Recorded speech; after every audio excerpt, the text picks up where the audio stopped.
ഇന്നിൻ്റെ കൂടെ എണീറ്റ് വരാൻ ഷുട്ട് ബേബി ഇല്ല. ഷുട്ട് ബേബി അവിടെ നല്ല ഉറക്കത്തിലാണ്. അതുകൊണ്ട് രാവിലെ തന്നെ ഞാൻ എണീറ്റ് പുറത്തേക്ക് കുറേ അധികം നേരം നോക്കി നിട്ടോ. കാരണം നല്ല രസമുണ്ടായിരുന്നു. നല്ല മഞ്ഞും പിന്നെ അവിടുത്തെ കുറച്ച് വിശേഷങ്ങളൊക്കെ നോക്കി ഇങ്ങനെ ഇരുന്നു. ഓരോരുത്തർ ഓരോ പണിക്ക് പോകണതൊക്കെ കണ്ട് പിന്നെ പുറത്തെ കാഴ്ചകളൊക്കെ ഞാൻ അങ്ങ് കൂടി കാണിച്ചു തരാം കേട്ടോ. ഇന്നിവിടെ കുറേ ആൾക്കാരുണ്ട്. അതുകൊണ്ടാണ് കേട്ടോ ഇത്രയും വണ്ടികൾ. 2 ദിവസമായിട്ട് ഇവിടെ ആരും ഇല്ലായിരുന്നു, ഞങ്ങൾ മാത്രമല്ലായിരുന്നു ഗൈസ്. അങ്ങനെ ഫസ്റ്റത്തെ ബസ് ഇതാ പോണ്. യെസ് ഗൈസ്, അപ്പോൾ ഞങ്ങൾ റൂം വെക്കേറ്റ് ചെയ്യാൻ പോവാണ് ഗൈസ്. ഞങ്ങളിനി തിരിച്ച് നാട്ടിക്ക്. ഇനി കോളേജ് കട വീട് വീട് ഷോകേക്കറ പോരെ വലിയ ഇൻട്രസ്റ്റ് ഒന്നുമില്ല. നല്ല വെയിലുണ്ട് ഗൈസ്. എനിക്കറിയില്ല, സങ്കടം അവിടെ പോകും തോന്നണില്ല. പോണോ? പോണ്ട, നല്ല സുഖവാസേതി. നേരത്തിന് തിന്നുക, കിടക്കുക, ട്രിപ്പ് പോവുക, വരിക, പിന്നെ തിന്നുക, കിടക്കുക, പണിയൊന്നും എടുക്കണ്ട, നല്ല സുഖം. ഒക്കെ നശിപ്പിച്ച് ഇത് ലാസ്റ്റ് കൈസ്. ചുട്ടൂർ എന്തേ പറയാണ്ടോ? ചുട്ടു ഇവിടോക്കെ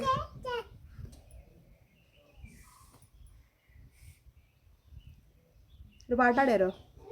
ഒരു പാട്ട് വേണ്ട, വേറെ പാട്ട്. എന്നിട്ടും മതി.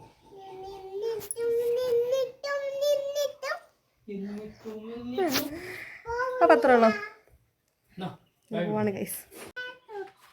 കണ്ടോ, ചേച്ചിയോടെ അടിച്ചിട്ട് തുടക്കാൻ തുടങ്ങി. എല്ലാവരും പണി കഴിഞ്ഞ് വീട്ടിൽ കയറാൻ തുടങ്ങിട്ടോ ഗൈസ്. ഹെൽമെറ്റ്, ലഗേജ്, വണ്ടി, ഋഷി. ഞങ്ങൾ വണ്ടി കഴുകി ഗൈസ് ഇവിടുന്ന്. ചുട്ടോ ഹായ്. അങ്ങനെ ഞങ്ങൾ തിരുനെല്ലിനോട് യാത്ര പറഞ്ഞ് പോവുകയാണ് ഗൈസ്. രാജേട്ടനോടും വൈഫിനോടും മക്കളോടൊക്കെ ടാറ്റ പറഞ്ഞിട്ട് ഞങ്ങൾ നേരെ ഇങ്ങോട്ട് പോകുന്നു കേട്ടോ. അപ്പോൾ ഇവിടെ അടുത്തൊരു ഈ കാണുന്ന ഒരു ഇറക്കല്ലേ, ഈ ഇറക്കത്തിൽ കൂടെ അങ്ങനെ പോയി കഴിഞ്ഞാൽ ഒരു റിസോർട്ടുണ്ട് കേട്ടോ. കിഡിലെ റിസോർട്ടാണ്. പിന്നെ ഇതാണ് ബ്രഹ്മഗിരി മലയ്ക്ക് ട്രക്കിങ്ങിന് പോണ ആ ഒരു ഏരിയ.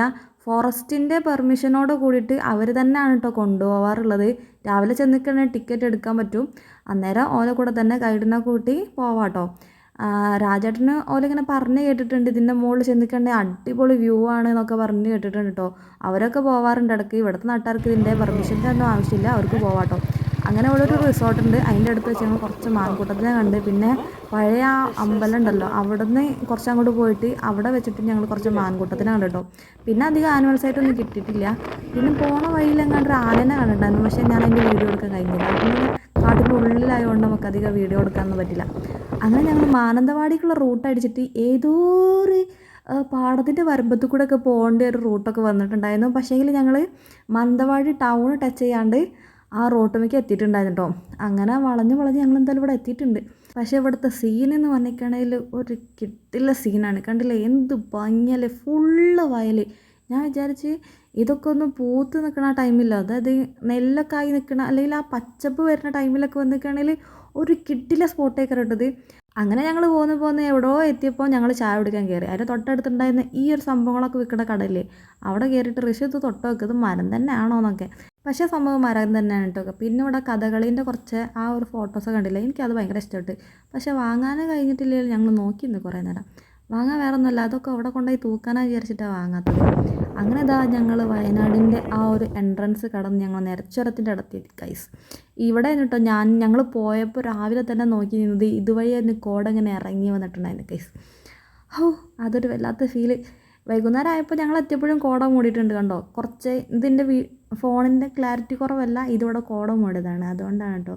പിന്നെ ആ വളഞ്ഞ് നിൽക്കുന്നതാണ് കേട്ടോ. ഗൂഗിളൊക്കെ സെർച്ച് ചെയ്യുമ്പോൾ നമുക്ക് വയനാട് ചുരം പറഞ്ഞാണ്ട് കാണിച്ചു തരുന്നത് അതാണ് കേട്ടോ. അങ്ങനെ ഞങ്ങൾ പ്രത്യേകിച്ച് വിശേഷങ്ങളൊന്നും ഇല്ലാത്തതുകൊണ്ട് അധികം വീഡിയോസൊന്നും എടുക്കാതെ ഞങ്ങൾ ദാരി കൂടെ എത്തിയിട്ടുണ്ട്. പിന്നെ നമ്മൾ ഫുഡ് കഴിക്കാനായിട്ട് അളിയൻസിൻ്റെ തൊട്ടപ്പുറത്തുള്ള കടയിലും കൂടി കയറിയിട്ട് നല്ല പോലെ ഫുഡ് കഴിച്ചിട്ടോ. അപ്പോൾ ഇത്രയേ ഉള്ളൂ നമ്മളെ വയനാട് ട്രിപ്പിൻ്റെ യാത്രാ വിവരണങ്ങളൊക്കെ. എല്ലാവർക്കും ഈ 3 ഭാഗങ്ങൾ ഇഷ്ടപ്പെട്ടെന്ന് വിചാരിക്കുന്നു. ഇഷ്ടപ്പെട്ടിട്ടുണ്ടെങ്കിലും ഇല്ലെങ്കിലും ഒക്കെ സബ്സ്ക്രൈബ് ചെയ്യുക, സപ്പോർട്ട് ചെയ്യുക. പിന്നെന്താ, അടുത്ത വീഡിയോ ആയിട്ട് വീണ്ടും കാണാം. Bye guys.